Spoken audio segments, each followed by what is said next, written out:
Critical hit Punch All Nazis takes place in the early days of World War II and combines high adventure with cosmic horror. All dates, locations, and historical events are thrown out the window in order to create a fun story, so don't put too much thought into historical inaccuracies. All accents are done poorly, but with love, and no disrespect is intended.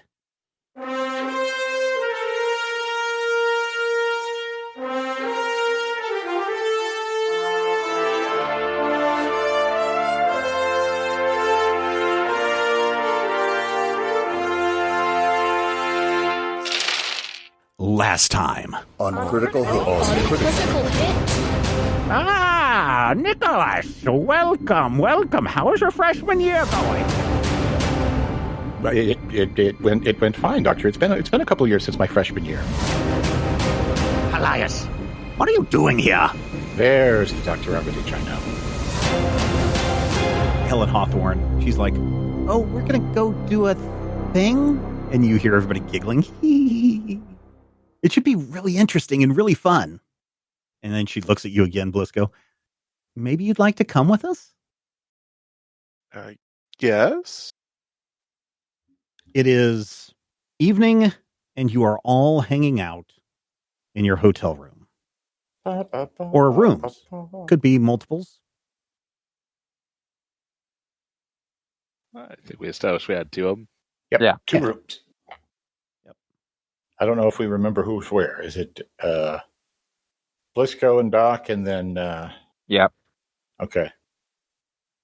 Dutch and no, I can't remember his name. He told us his name so many times. Nathan. No, Nathaniel. Nathaniel. That's it. Yes. We're hanging out in our rooms. We have agreed to return to the university in the morning, yeah?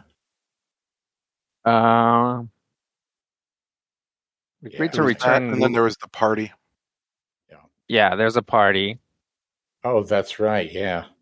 Blisco's getting ready to go to his first fancy party. Big city party. Yeah, Oh, so we agreed to come back at some point. The thing is like the professor, what's his name, Dr. Armitage? Yeah, Dr. Armitage is only lucid for a certain amount of time. Right. If he doesn't get his nap. More lucid. Yeah. So where is this party? We should go to the party. Yeah, we'll make sure Blisco's decked out. Set him up with some dippity-doo. Get him some spats and an arrow collar. I don't know if he needs an umbrella. That may be too schmancy. Nah, he'll be okay with that umbrella. Get him a bow tie. Yeah. What is everybody wearing? Let us start with a description of Bug Eater, since he's the one everybody's talking about. And Rob, why don't you tell us what Bug Eater is decided to wear to the party? Whatever his fanciest friend Carlos would tell him is appropriate. Did you pack fancy clothes? Probably not. Bug Eater is a very simple boy. Yeah, what does he look like? Dark hair, stocky build, average height, clearly raised on a farm. Okay. Right. You got a hat on tonight? Of course he has a hat on tonight.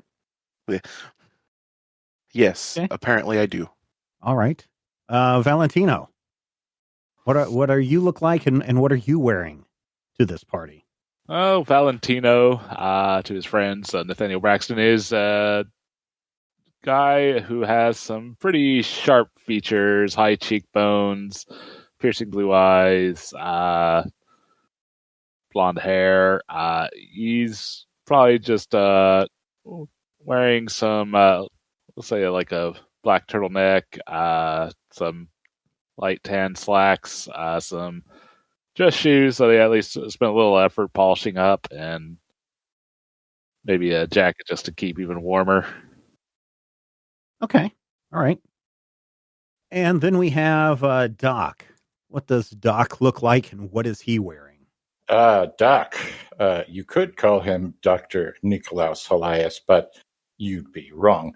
Doc is about 5'11", dark hair. He has made a point of trying to shave and put a little extra dippity-doo in his hair, but he can get a little wild. Right now, his hair has done that slick back thing where it like parts in the middle, goes down to two sides, and you look like Harold Lloyd. The Larry Fine, is that what it is? No, not the Larry Fine. He's an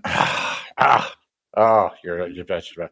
Okay, do you remember when Spider-Man was the Great Gatsby's best friend? It's kind of that haircut. But you also have to take into account he's not particularly tall. He is unexpectedly dark-skinned. I can never remember if I can say olive skin or not, so I'm going to say olive skin, and if it's inappropriate, someone hit me. You can say olive skin. You can't. It's Thank fine. you. Thank you. I appreciate that. What you can't say is swarthy.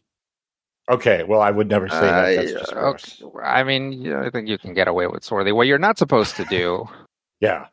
is, and the reason why olive skin comes up is because it's a problem when writers equate the skin of people of color to food. To food, right. Yeah, because it's frequently, people of color, and especially women of color, are exoticized as having like mocha-colored skin and stuff like that. Caramel, and I hate that. Yeah, exactly.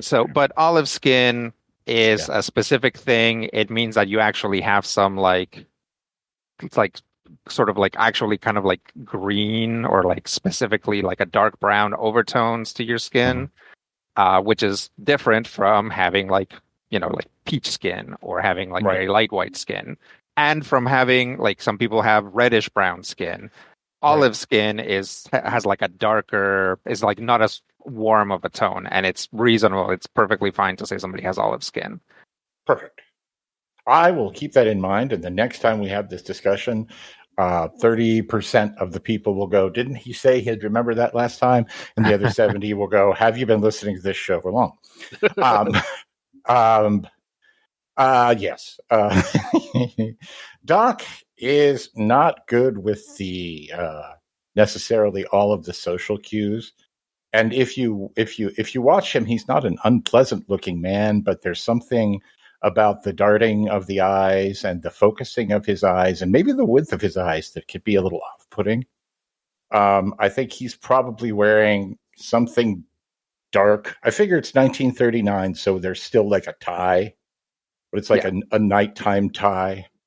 Is there like an evening cravat or something that you would wear to like a less formal sort of thing? But yeah, it's. You're the one that wants to dress for the party, so. Well, yeah, it's like you want to dress. It's a blackish suit with a nighttime tie. It's an evening look by Christian Louboutin or something. Actually, no. Although, no. He's got shoes on his feet and a face on his head and an elbow halfway up his arm, and that's how Doc looks. Great. And now we come to Carlos. Carlos, what do you look like, and how are you dressed? Carlos is about 5. I don't know if I've ever given him an actual height, but 5'10", 5'11", probably. Also has olive skin, but like a little bit on the light side. He has hazel eyes, dark hair that he keeps at a length that makes it easy to slick back, which is usually how he keeps it. He's very put together most of the time, and is one of those people that even when he is like not put together, he's still put together. So, if he's ever like working on something, then his sleeves have been rolled back and his tie has been loosened, but like to a degree where it still looks good. Today, he is going to try to not call too much attention to himself. So he's going to wear some nice slacks, nice shoes, and a button-up shirt with a we'll say a gray tie and a gray wool sport coat. Very nice. Very nice. And a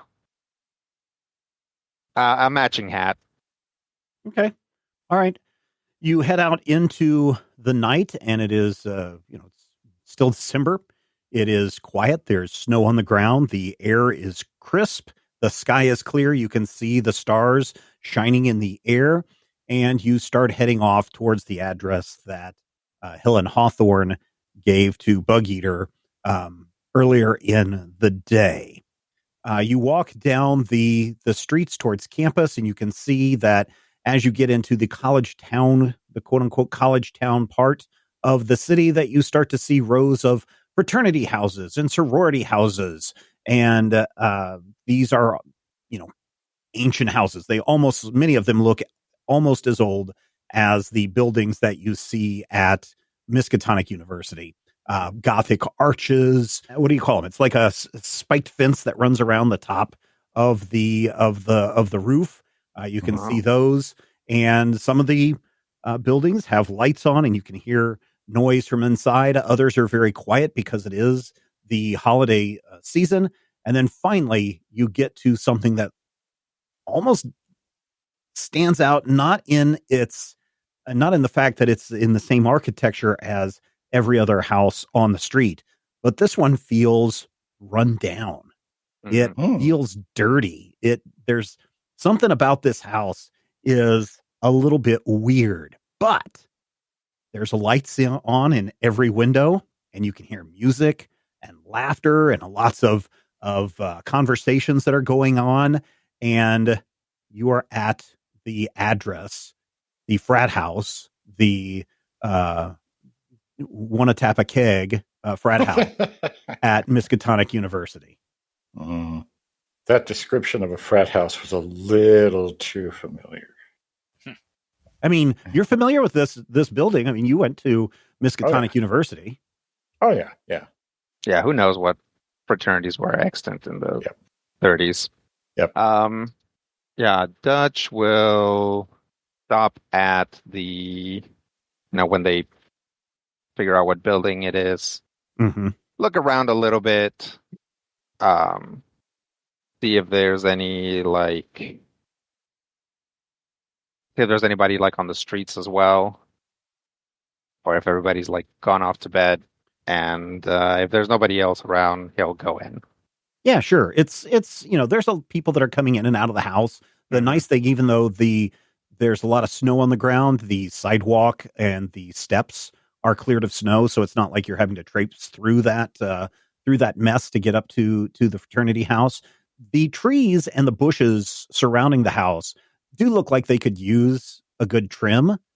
They look like they haven't had any kind of groundskeeping or anything in a while. So you get these weird angled branches that poke out across the yard. Some of them look like they're, scraping up against the edge of the siding, or even getting precariously close to poking through a window if one was open. So it's kind of, I don't want to say cluttered, but everything feels close. Yeah. Okay. The doors open and you walk inside, and this fraternity house is just a hive of activity. You can hear music, not jazz music, but you hear a lot of boogie woogie music playing. Some people are dancing in one room, a lot of laughter, groups of students that are clustered together. You see all sorts of groups represented. You see people wearing sweater vests. You see people wearing jackets. You see athletes wearing their letter jackets with a big MU on it. Everybody seems to be having a grand time, and they all appear to be drinking we'll call it punch. They all appear to be drinking punch. As the four of you enter the room, everybody kind of stops and looks at you for a moment, scanning you up and down, and then they go back to their activities. One young woman comes running up to you, Blisco. You recognize her as Helen Hawthorne, the one that you met at campus earlier today. Oh, hello. I'm so glad to see you. I'm so glad you made it. Welcome, welcome. Oh, you brought your friends too. This is great. And she grabs your hand and she pulls you deeper into the building to an area that has the table that has some snacks and the big bowl of punch. You're going to have to try this punch. It's to die for. It's so good. And you can tell that she is maybe not as, maybe she's a little wobblier than you remember her from earlier in the day. Yeah, maybe just a little bit. Why don't you, Doc, why don't you roll a, what do we do? Insight plus observation. Is that what I need you to roll? I think that's what could be. Or would this be medicine? Because remember, no, insight and not a physician. Yeah, insight and observation D1. Okay, hang on. I'm listening to the music from the other room. Yeah. Oh no, the music. I mean, the music just fills the house, and there's lots of noise. Hang on. All right. So which one is the greater than, and which one is the? I have to make the little L's with my fingers. You want the one above the comma. The one above the comma. Well, the problem is I'm using a tablet right now that I don't normally use. That makes this significantly harder to guide you. Right? It points to the left. The little mouth is eating the bigger number. So if you want it to be less than, then the little mouth has to be eating the number that you're setting and not the die. Yeah, that's how I was always remember it is. Think of the arrows as alligator mouths, and the alligator is always eating the big number, regardless. Mm-hmm. Okay, that makes sense. Or in this case, it's the Shoggoth is always eating the bigger number. See, that gets complicated because Shoggoths have multiple mouths. Well, that's true. How's that? 2 successes. You did that wrong. I did that. Yes, your mouth is pointing towards the wrong number. You have 2 successes, which is fine. It's eating numbers bigger than 14, right? No, you want 14 would be the biggest number, so you want the mouth to eat it. I can tell that this simile did not work. We'll go back to the lab. All right. You get 2 successes. Mm-hmm. You got a 1, so you guys get 1 momentum in addition to that. And you can tell that Helen Hawthorne, and in fact, many of the people at this party are a little inebriated. If you peer over the edge of the table, you can see any number of empty liquor bottles on the floor behind the table, behind the punch bowl. And this is going to be one of those kind of parties. We're old enough to drink, right? Aren't we? I mean, how old are we? We're like 21, 22, right? Yeah. The drinking age. Oh, right. It's 1939. The drinking age is 14. I forgot. Yeah. Actually, how old is the Lincoln? Is there a legal drinking age in 1939? Prohibition at the end of the 30s is, I think, what bumps it up to 21. Yeah. After the 21st Amendment passed in December 1933, most set their legal minimum drinking age at 21. The limit remained consistent until the late 1960s and 70s. During this time, numerous states lowered the minimum drinking age to 18. Good thing is, in this world, Massachusetts did not set the minimum drinking age to 21. They indeed set it to 16. Good. Let no one say fictional Massachusettsians are squares. Yeah. The governor of Massachusetts came out and said the drinking age is Puritans 14. know how to party. Well, you don't want to go in there. No. Okay. So how was the rest of your day, Blisco? All right. Yours? Oh, it was good. I borrowed this dress from Betty. What do you think? And she gives it a spin for you, and it fluffs out. She's got some nice little penny loafers on. Maybe not penny loafers, saddle shoes. She's wearing saddle shoes, and she's got a nice matching ribbon in her hair with her green dress. Blisco will have a bit of an ooh before it's like it looks good. Oh, thank you. And you look nice too. This party is it's so happening. It sure is.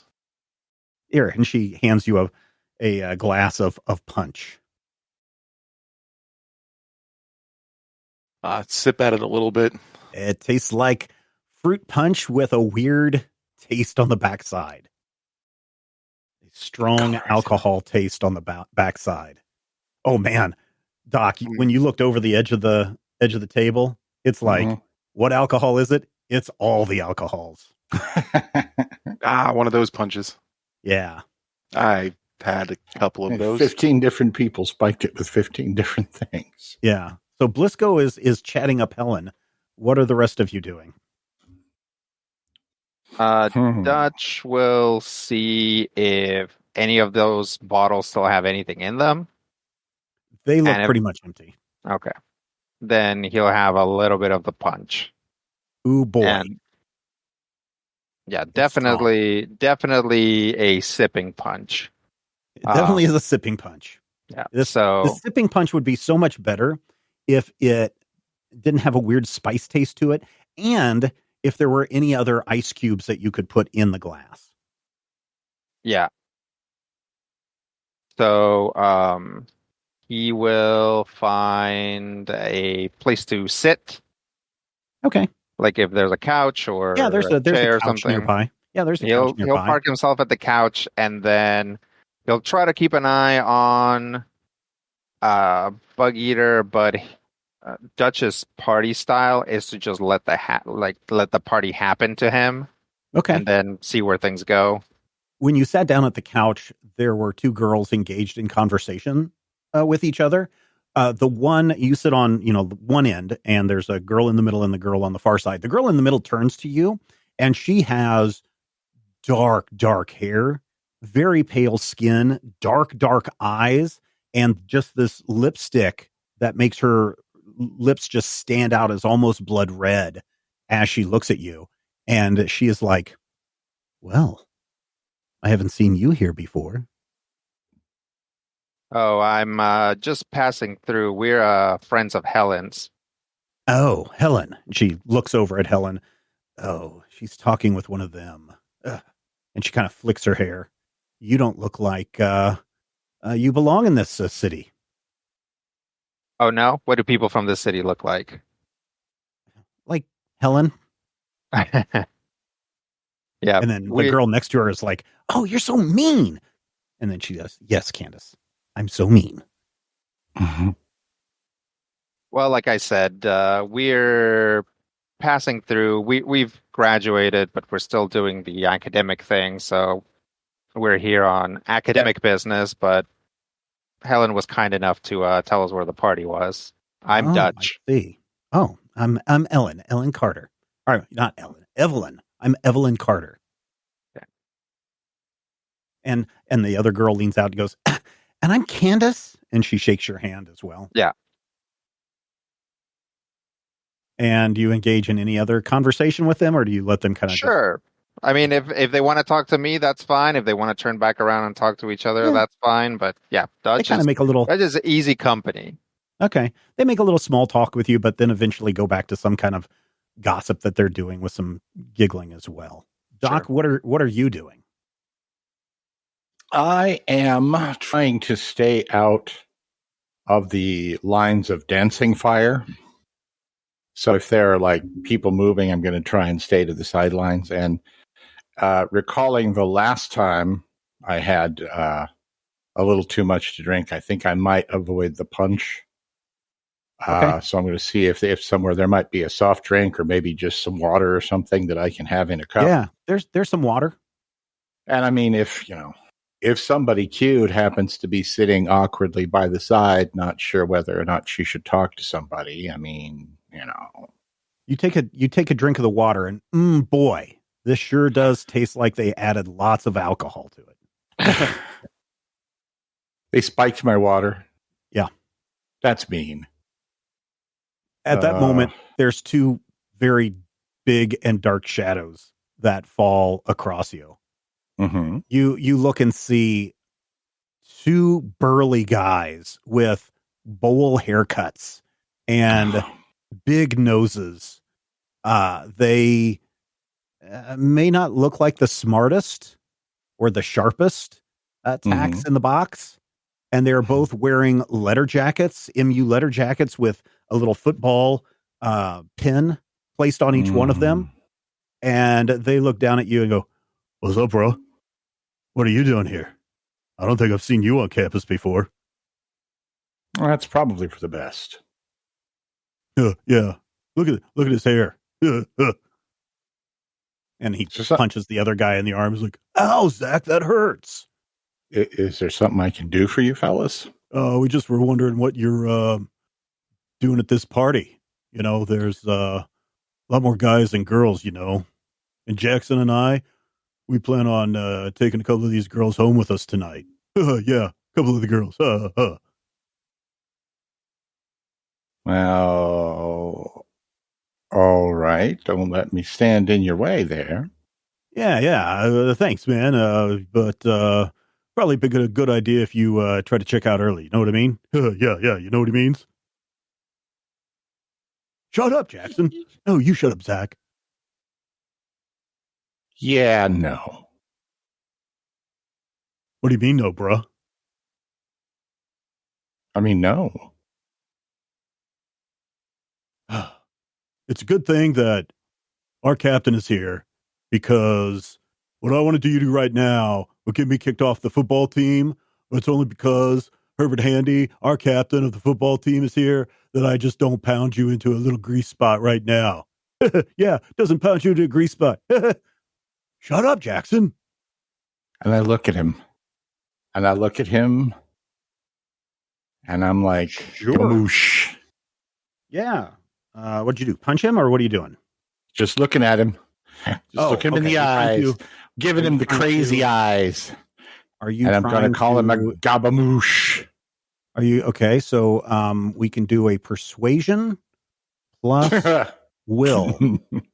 This will be a D2, but for you it's a D3. Yeah, no. I'm not good at persuasion. Yeah, which is why you need to roll a persuasion plus will. D3. You're a bad person and you should feel bad. Where did my character sheet? Here we are. Persuasion, you'll say. Oh, well, that's not bad. I mean, it's a 0. I get a +1 for will, though, right? You don't get a bonus to that. What will gives you a bonus for is like your mental armor stuff. Yeah. Okay. Like your that courage. Makes sense. Okay. Yeah. Okay. The D3, you have 1 momentum in the pot.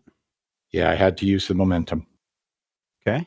And 0 successes and a complication. No, 0 successes and a complication. Hey, listen, I don't think I like your attitude, brah. When you come to Wanakapateg, you need to follow our rules. And I don't think this is a good idea. And he kind of Zachary kind of gives you a little shove, and you fall back into the chair, and kind of the chair kind of collapses underneath you. This isn't the best furniture in the world. Suddenly, everything gets really quiet. You just hear the music playing, and everyone looks to see what's going on. And it looks like there's a fight about to break out. But fortunately, another very good-looking man comes wandering over, and he's like, Jack, what are you two doing? This guy was just causing a little bit of trouble, Herbert. We didn't mean anything about it. He's the one that started it. Yeah, he's the one that started it. You two are on my last nerve. If you two don't straighten up and get the heck out of here right now, I'm going to talk to the coach. Oh, hey, you don't want to talk to the coach. Yeah, you do want to talk to the coach. We'll be going. We'll go upstairs. We'll go upstairs. Yeah, we'll go upstairs. And then they wander off. But Herbert, very striking man. He's got to be 6 foot at least. He is packedly tight, full of muscles. He's got the teeth that when he smiles, they're perfect. He's got blue eyes, and he's got his blonde hair coiffed in such a way that as he strides across the room, other people notice that everybody just kind of stopped and looked at him as he walked across. Some of the girls you could hear go, ah. Herbert reaches his hand down. Hey, I'm sorry about these guys. They can get a little out of control. They've taken one too many hits to the head, if you know what I mean. And he reaches his hand out to help you up. I'll take his hand. He pulls you up. Herbert Handy. People call me Herb. Elias. Nicholas Elias. People call me Doc. Oh, okay. You go to Miskatonic U? I have gone to Miskatonic U, yes. Not currently. I think I'm what you call a legacy, an alumni. I don't know. Somebody spiked my water. No, man. And he turns around and he sees Jackson snickering as they're both headed up the stairs. These guys will do anything to get everybody drunk at this party. And he takes the glass of water from you and he hands you a soda pop. I appreciate that. Thank you. Yeah, not a problem. But you got to watch out for some of the other players. They can get a little rowdy, especially this time of year. There's not much going on. And now that the football season's over, they kind of want to take their aggressions out on anybody they can find. Oh, I know the type. I definitely know the type. I run into a few of the piticos in my time. So, sorry, slang term, big apes. Oh, okay. And he just kind of gives you a look and pats you on the shoulder and wanders away. And at that moment, everybody kind of resumes their activities. And Herbert wanders back across the room and he passes you, Valentino, and he's, hey, how's it going? Going all right. Good. I haven't seen you here before. I'm with him. And you're indicating Doc? Doc, yeah. Ah, the alumni. Are you alumni here as well? Nah, just here on academic pursuits. Oh, okay. Very good. What are you studying? Esoteric knowledge.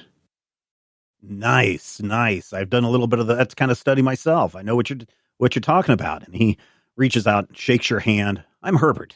You can call me Herb. They call me Valentino.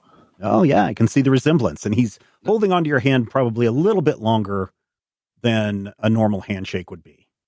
You're having a good time here, huh? Yeah, just enjoying the atmosphere. Good.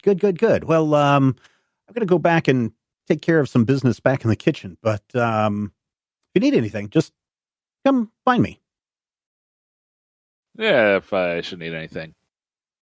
Okay, great. And he goes wandering off into what looks like the kitchen area, at which point you hear a bunch of commotion upstairs and you hear some of the girls that have been downstairs, including Evelyn and Candace and Helen. They all start giggling and they rush upstairs. Helen is like, come on, let's go. Come on. This is going to be great. Okay. Does anyone else want to follow upstairs to see what all the commotion is about? Sure. If there's a bucket of pig blood, I'm out. Okay. So everybody goes upstairs, and in what looks to be like a study room, all of the tables have been pushed up against the walls. And in the middle of the room, there is a big circle with a star in the middle. And lying on the floor in the middle of this is a girl, and she's got her arms crossed across her chest. And there's a bunch of girls, including Helen and Candace and Evelyn, who are all kneeled around the circle. And Helen has a book out in front of her. She pulls out a book and it's in front of her. And all of the other girls, there's probably like 4 other girls around this circle as well. They all have their arms outstretched and they've got 2 fingers extended, and they're all putting their fingers underneath the girl lying on the floor. Oh, no. Oh, no. Seen this movie? I know this game. Everything gets really, really quiet. And Helen's like, shh. And she kind of gives you a wink, Blisco. And she's got this book out in front of her. This one is called Light as a Feather, Stiff as a Board. We are going to make Joni levitate. And you can hear some of the girls on the side of the room kind of go, oh, and you can hear a couple of the guys guffaw, and you can hear Zachary go, oh, I'd like to see that. Now, it needs to be very, very quiet. Please light the candles. And a match comes out, lights all these candles around the circle. One of the candles gets passed, and there's some other candles in this room that all get lit. And as the last candle is lit, somebody, you don't know who, turns off the main light switch to the room. And the room is bathed in a warm glow from these candles. And Helen starts to mutter something that nobody can understand. I mean, Carlos, why don't you give me a languages check? That would be, what would that be? That's probably reason and academia. Academics, yeah. Reason plus academics, D1. 0 successes. Yeah. At first you thought that this was a little bit of Latin. Then you thought maybe it was some Arabic. Mm-hmm. And then it just sounded like a bunch of gibberish. It's really hard to hear what she has said or what is going on. And the temperature in the room starts to get a little colder. Now, this could be because it's an old house and it's leaks air, like a sieve, and the cold night air may be seeping through this part of the house. But even with all these bodies in the room, you can feel the temperature get a little cooler. And then Helen says, okay, ladies, repeat after me. Light as a feather, stiff as a board. And then in unison, all the girls around the circle all go, light as a feather, stiff as a board. Repeat it again. Light as a feather, stiff as a board. Again, keep repeating it. Light as a feather, stiff as a board. Light as a feather, stiff as a board. And the girl lying in the middle is not moving at all. And the rhythm starts to generate kind of the chant starts to generate this rhythmic feeling throughout the room. And anyone who wants, you can look around and you can see some of the people on the side, outside of the circle, along the edge of the room, starting to sway with the rhythm and the beat of the girls in the circle saying, light as a feather, stiff as a board, light as a feather, stiff as a board. And the tone and the pace starts to get faster and faster and faster until suddenly Helen says, lift. And all the girls lift their arms up, and Joni starts to levitate off of the floor. And all the girls around the room, around the circle, are just holding Joni with 2 fingers. Joni, or the girl in the middle, looks to be light as a feather, and she is not bending or wavering at all. It's impressive that these girls can hold her up with just 2 fingers. Everybody give me a will plus resilience check, D2. I'd like to use my Dauntless talent, which lets me buy a free die. Okay. 2 successes. 2 successes? Yeah. 2 successes for Blisco. 2 successes for Doc. 2 successes. Well, 3 successes, actually. Yeah, 3 successes. Very good. So you get 1 momentum back. Yeah. What are each of you thinking as you're observing this ritual? Let's start with Blisco, since you were the one that was lured into this crazy game by Helen. Blisco's just kind of nervously watching everything going on without any real reaction just yet, waiting for something, either the prank to finally hit him or something weird to really fully happen. Okay. Doc, what about you? I'm going to get a look at that book. Okay. You can do, Helen is holding it right now, but you can do an insight plus observation D1. Okay. Let's see. 1 success. You are able to kind of move around the outside of the group as all of this is going on. And as you look over the group down to Helen, you can see into the pages of the book. And indeed, this looks to be an occult tome of some kind that you recognize as being part of the collection from the Orne Library on the Miskatonic campus. Valentino, what do you think of all of this? I'm a little leery of these kids messing around with such stuff, but I'll just keep an eye out and make sure that it's just innocent fun, at least so far. It looks to be innocent fun so far. Why don't you do a insight plus observation check, D1? Alrighty. 2 successes. 2 successes. Very good. I'll add another momentum back into your pool. You now have 2. This feels like a semi-spur-of-the-moment game that people might play at a party if they're trying to be spooky and weird. It is the Christmas holiday season when spook stories are often told to scare people, and maybe this is part of that. And for the most part, you get the feeling that everyone here is doing this for fun. But you look across the crowd and the people in the circle, and there's probably 1 or 2 people that look to be taking this a little bit more seriously than everyone else. Carlos.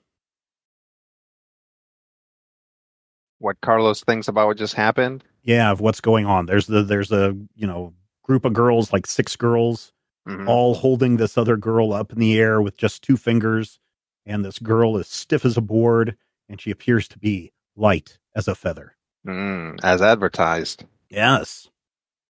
Carlos is sitting there being like, I can't believe I couldn't recognize the root language of what they were saying. But also magic stuff is happening, I guess. Yeah.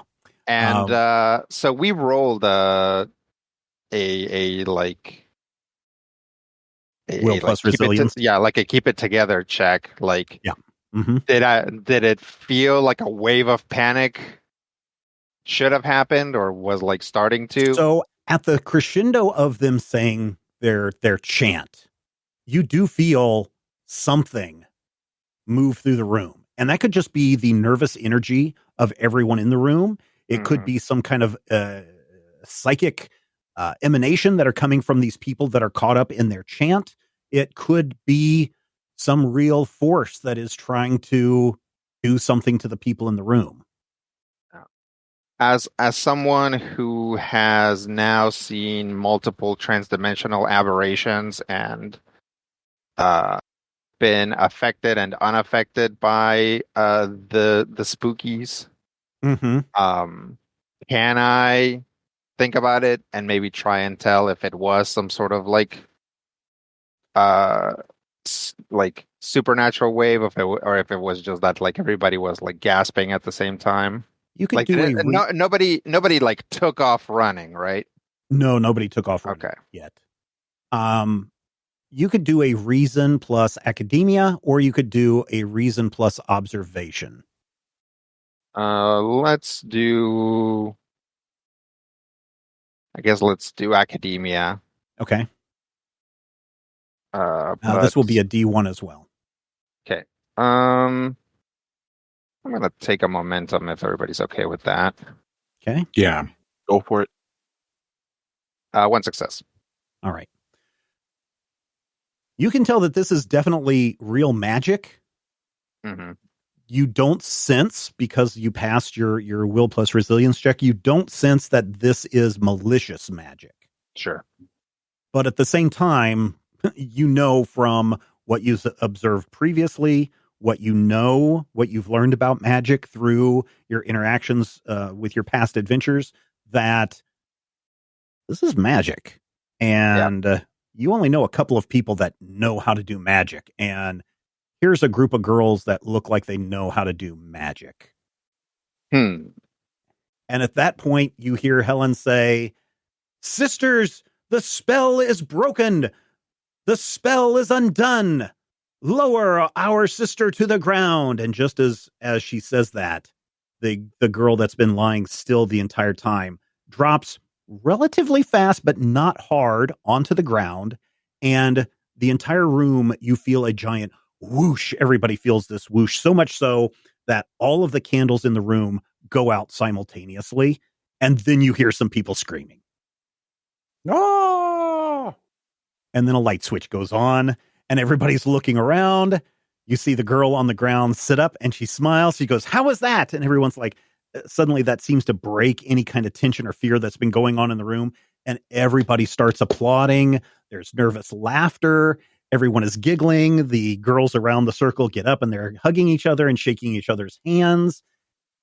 Evelyn, the woman with the very dark hair, the white skin and the blood red lips, she's like, "Where did you learn how to do that, Helen?" And Helen is like, "Oh, I got this book out of the occult section in the Orrin Library." And Evelyn is like, "What? How did you get this book out of the special collections that's locked up?" And Helen is like, "Well, if you really want to know," and she pulls in Evelyn close and the two of them kind of start wandering down the hallway. Sadly, Blisco, she seems more interested in telling Evelyn how she got the book than she is in talking with you at this very moment. I'm still gonna follow her. Okay. Because she's also the whole reason I was here. Yeah. Are you going to try to overhear anything? You're going to try to overhear the conversation? If they don't, shove me away, yeah. No, they're not shoving you away. They're kind of, Helen's got her arm around Evelyn and is kind of just talking with her in low words, but there's some other people that are kind of standing around listening as well. You can do let's do an agility plus observation, D1, just so you can get in close enough to hear what they're saying. Oh, gross. Gross, you don't like getting close to girls, or gross? Gross. My agility is 8 and my observation is 1. Oh, okay. Yeah, that is pretty bad. Yeah. In fact, how about this? There is such a thing in this game as a D0, meaning that you get this no matter what. However, if you want to roll to see if you can get momentum, you can do that. But you could also roll and get a complication. I mean, I'm okay with that. Okay. It's a trap. I'm aware, and I'm going to step on it and let the bear trap eat my friggin' ankle. Okay. That sounds more entertaining. Okay. All right, yeah, we'll try that. 0 successes. That's okay. Nothing bad happened. Yeah, nothing bad happened, but you also didn't get any momentum off of this. You're able to lean in, and you can hear Helen talking to Evelyn, and she's like, "Listen, don't tell anybody, but there's a broken lock to the basement window on the north side of the library, and if you wait until the library closes, you can slip into the library and you have access to everything, including the occult section." And Evelyn is like, "No way."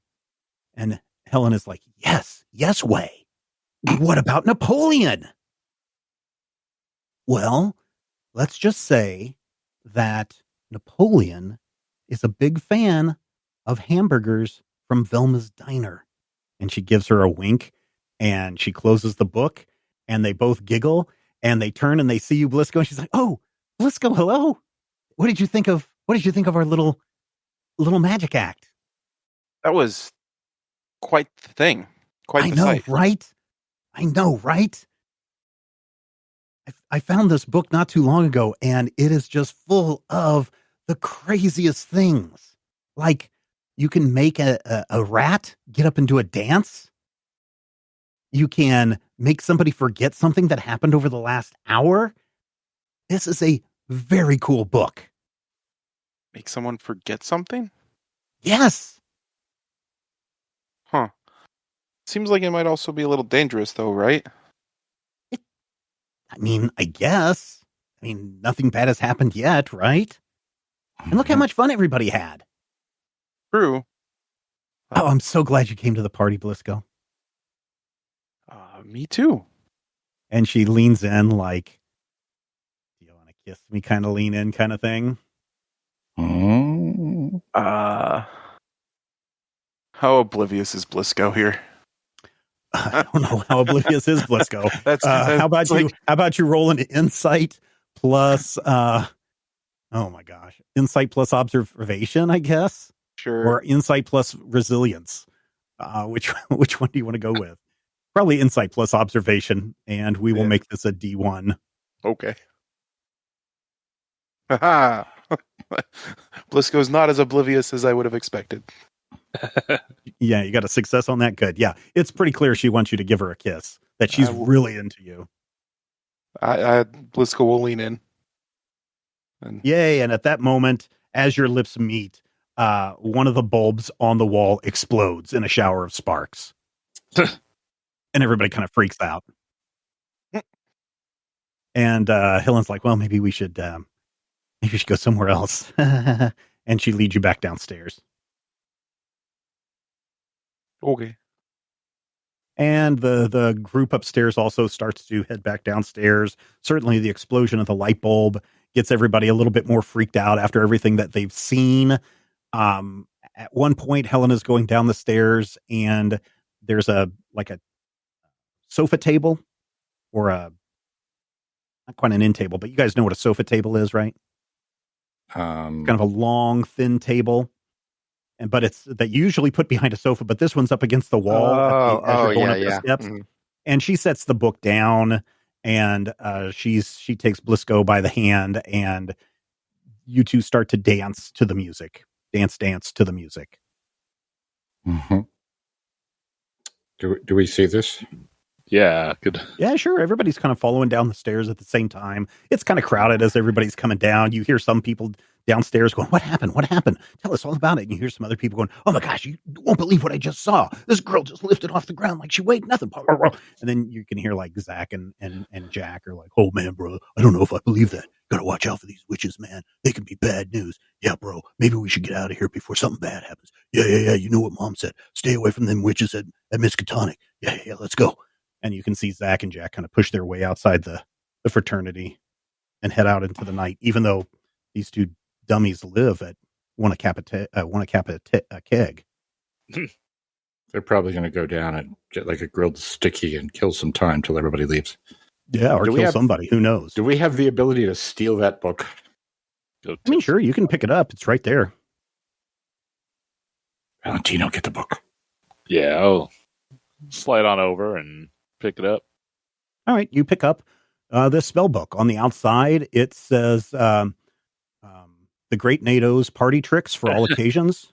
I see.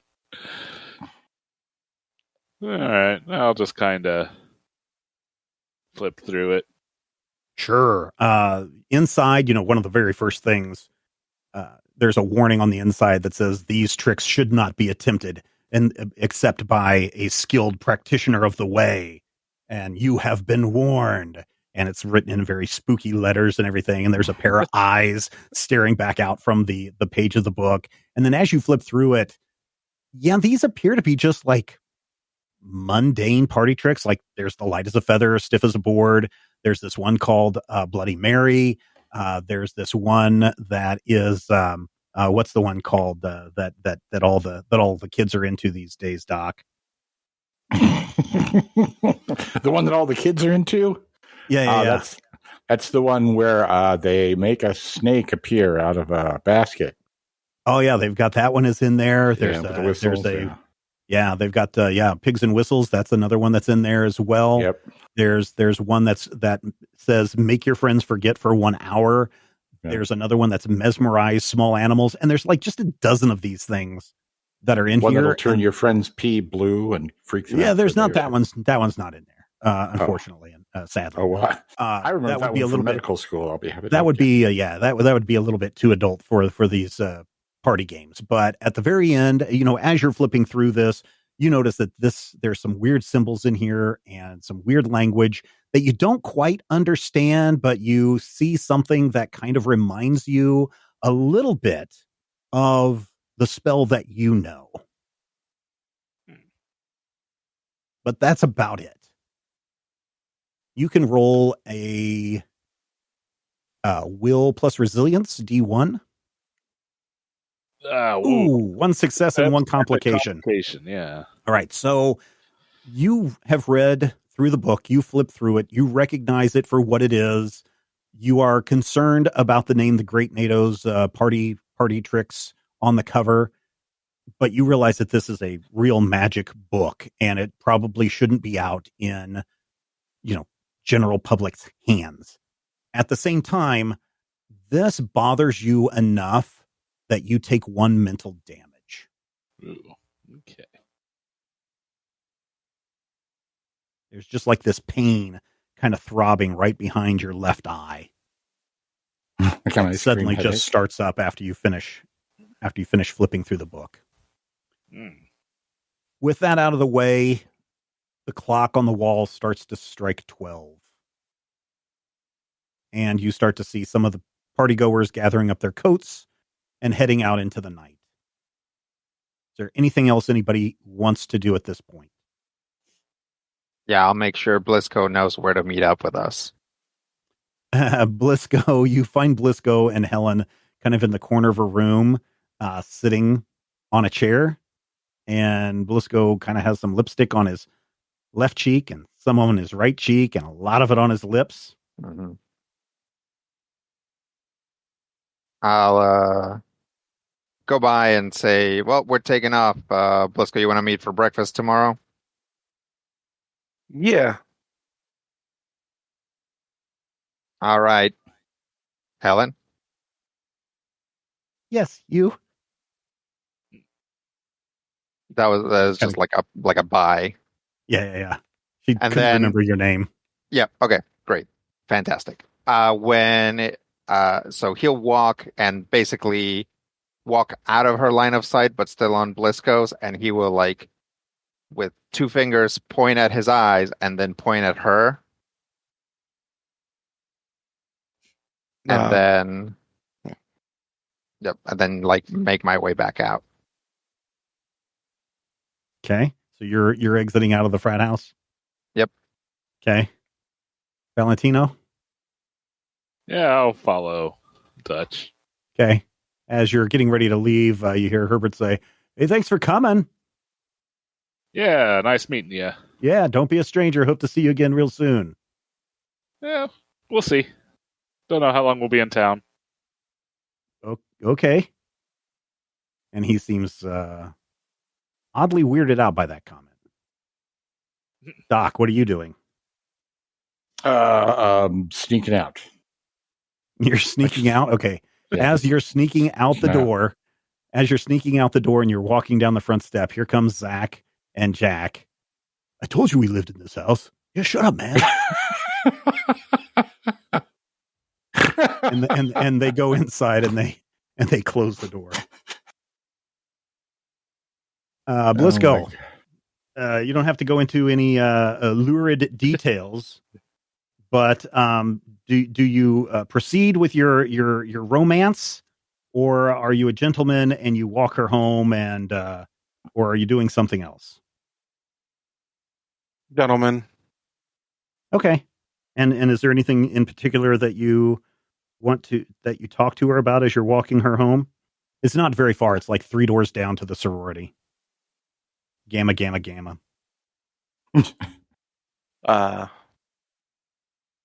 No, nothing in particular. Let her lead whatever conversations.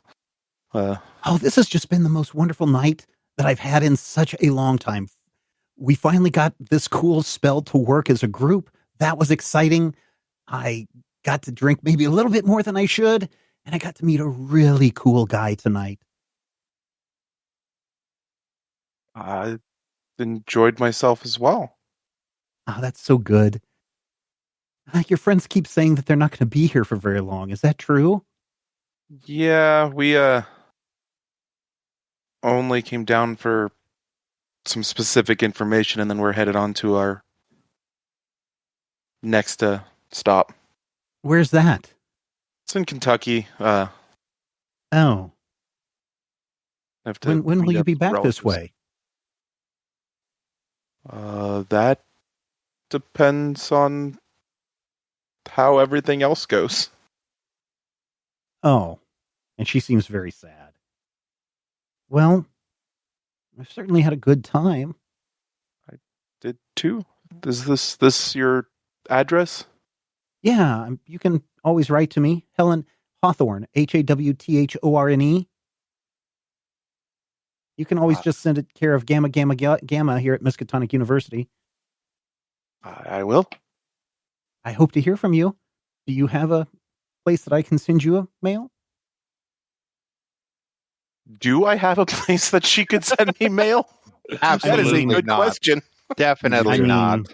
You are technically in the military, so you could send it care of the military. Send it to the Sarge. Yeah, I guess Blisco, whatever. care of the Army.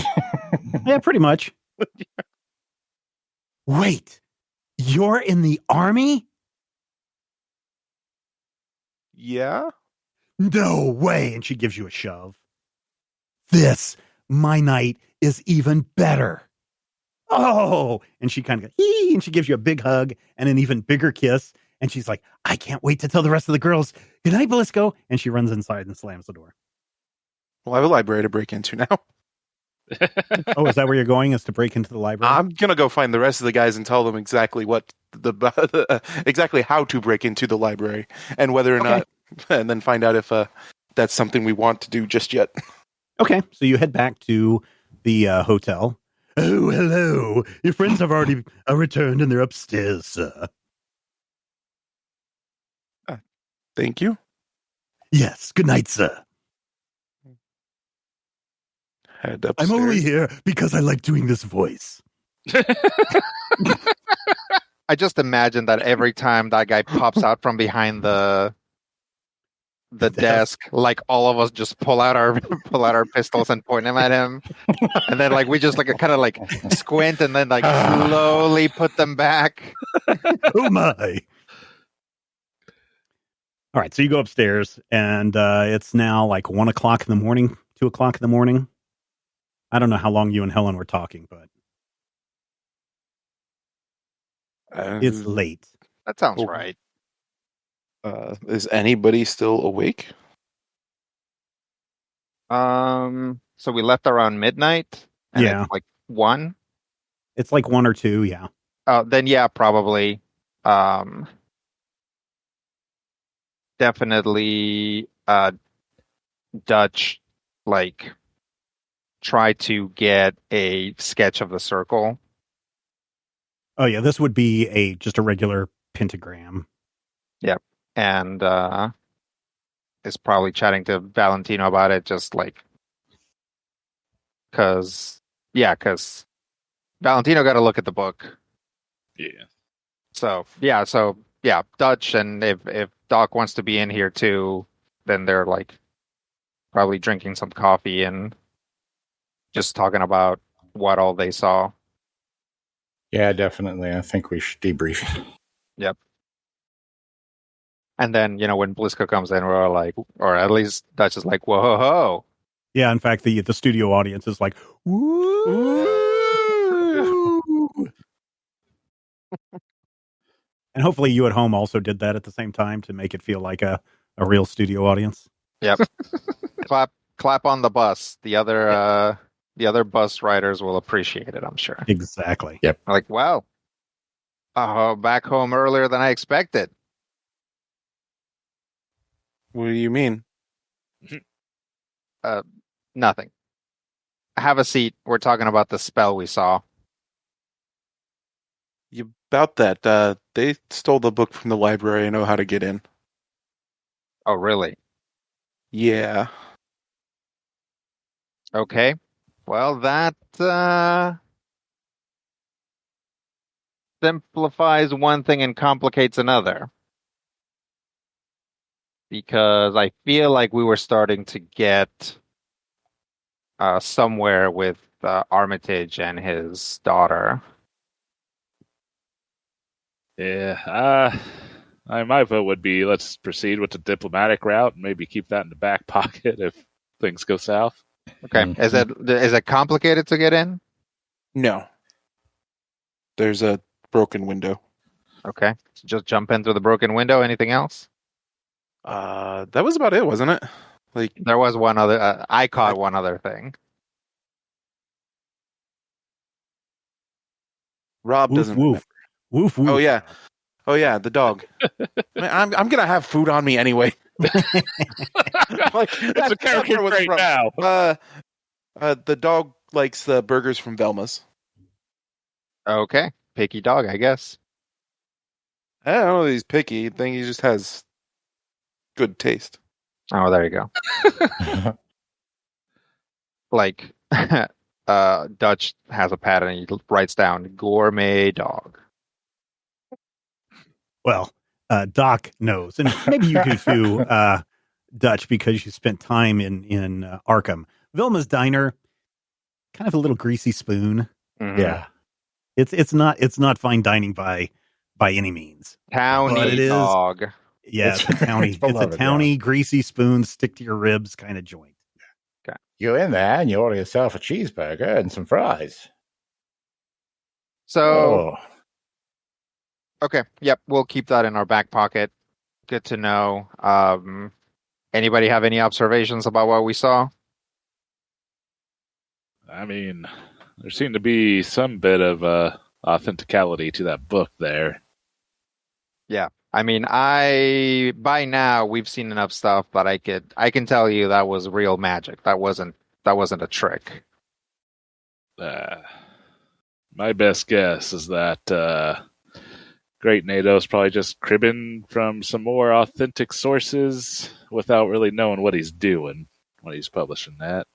Well, it sure seemed that way. I mean, he borrowed symbology and bits and pieces from everywhere. It's understandable that some of it might actually work. Yeah. Judging what a tenuous control the Nazis seem to have over the things that they summon or create or whatever, my guess is it's probably pretty easy to think that you have full control of something and then have that get out of control. So, maybe the Great NATO is not trying to disseminate like dark curses upon the world. He just thinks he can handle it. I suppose. Okay, so we'll meet up with Armitage tomorrow, and if that all falls through, we'll talk about having some burgers for dinner and maybe bringing one by the library later. Do I still have the book? You do. You have one book, The Great NATO's Party Tricks. Okay. I'll just keep a hold of that. Okay. Keep it next to the mask, I guess. All right.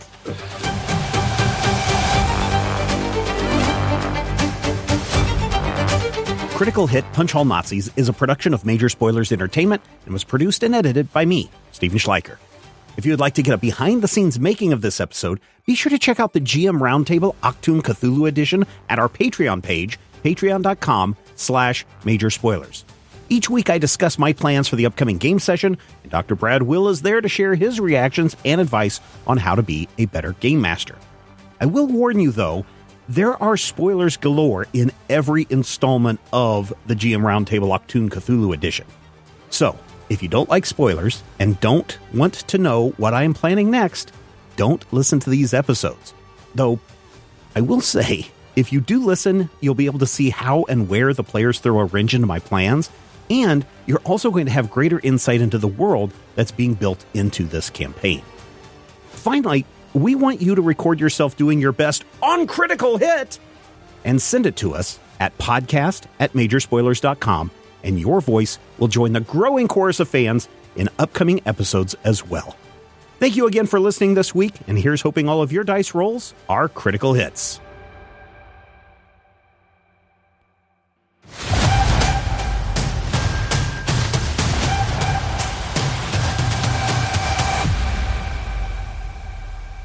This podcast is copyright 2024 by Major Spoilers Entertainment, LLC.